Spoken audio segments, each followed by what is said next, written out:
కర్నూలు జిల్లా మద్దికెరం మండలం పెరవళి గ్రామంలో జయహో బీసీ కార్యక్రమాన్ని నిర్వహించారు.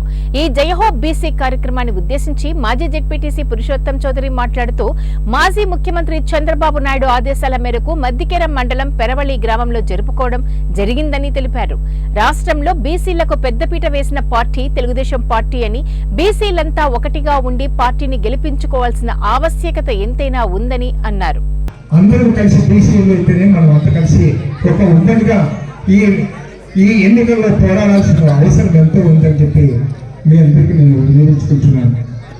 ఎందుకంటే చూస్తున్నాం అరాచక పాలన గతంలో జగన్ గారు చెప్పిన 2019లో చెప్పిన అబద్ధపు మాటల్ని నమ్మి మనం అంతా ఓటు వేసి ఆయనకు అధికారం అప్పచెప్పాం.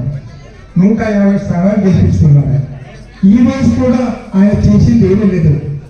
రాష్ట్రాన్ని ఎంతో అదాలపానికి పోయేటట్టు చేశారు. అప్పుల భారాన్ని పెంచారు. 13,000 కోట్ల రూపాయలు ఈరోజు